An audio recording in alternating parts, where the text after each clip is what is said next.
மச்சான் இந்த கென்னு வந்து பிடிக்கலன்றான்டா சாங்கு, ஒர்க் ஆகலைங்கிறான்டா அப்படின்னு.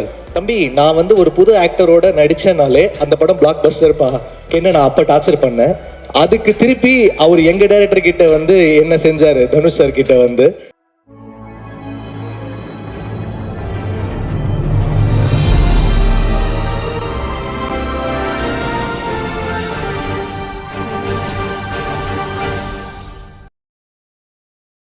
நான் நிறைய டைம் எடுத்துக்கல. ஏன்னா அவங்களாம் பேசணும், வெற்றி தனுஷ்லாம் பேசணும்.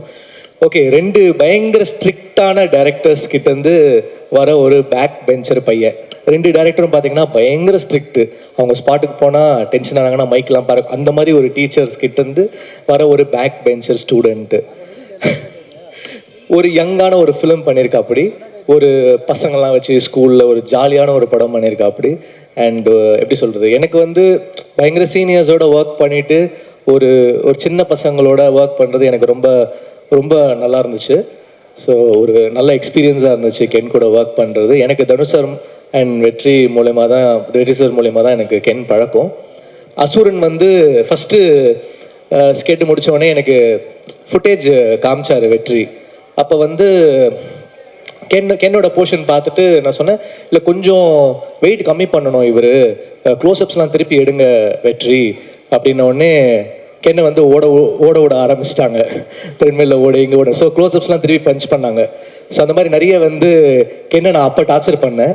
அதுக்கு திருப்பி அவர் எங்கள் டைரக்டர் கிட்ட வந்து என்ன செஞ்சார், தனுஷ் சார் கிட்ட வந்து சாங் வந்து நாங்கள் பண்ணிடுவோம், நிலவு கென்னடியில் வந்து கோல்டன் ஸ்பேரோ எல்லாம் பண்ணிட்டா போட்டு காமிப்பார், பயங்கர ஜாலியாக வாங்கிட்டு போவார். அப்புறம் ஃபோன் அடிப்பார், மச்சான் இந்த கென்னு வந்து பிடிக்கலன்றான்டா சாங்கு, ஒர்க் ஆகலைங்கிறான்டா அப்படின்னு. ஏய் நல்லா இருக்குப்பா, இந்த பாட்டு பெரிய ஹிட் ஆகும் அப்படின்னோடனே இவன் ரொம்ப பிரச்சனை பண்ணுறான் கென்னு அப்படின்னு சொல்லிட்டு ஒரு நாள் தேடிட்டே இருந்தேன். இவனை எங்கே வந்து பிடிக்கலான்னா ஒரு ஏர்போர்ட்டில் மாட்டினான் என்கிட்ட.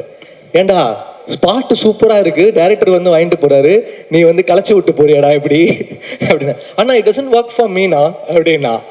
டே 200 மில்லியன் போயிடுச்சுரா, பாட்டு பெரிய ஹிட் ஆயிடுச்சுரா, சார் எழுதியிருக்காங்க நம்ம வந்து பாட்டு பெரிய ஹிட் ஆயிடுச்சுரா. ஏன்னா but it still doesn't work for me அப்படின்வா. அந்த மாதிரி வந்து ஒரு ரொம்ப ஸ்ட்ரிக்டான ஆஃபீஸர் ஒரு கென்னு.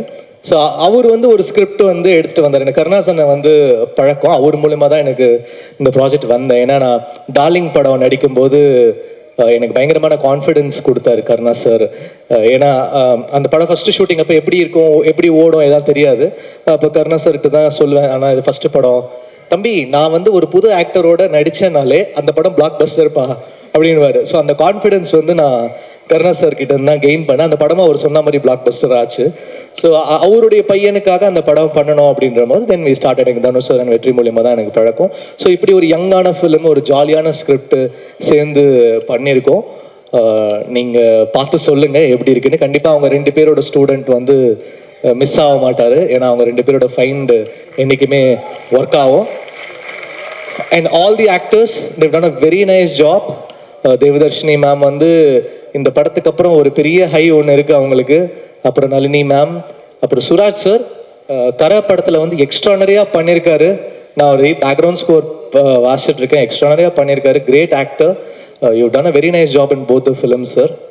அப்புறம் all the 3 heroines, Priyanshi, Meenakshi, Anishma, best of luck. The DOP Kavya, அப்புறம் the editor and art director எல்லாருக்கும் என்னுடைய வாழ்த்துக்கள். யூத் பிளாக் பஸ்டர் ஆகணும். உங்களுடைய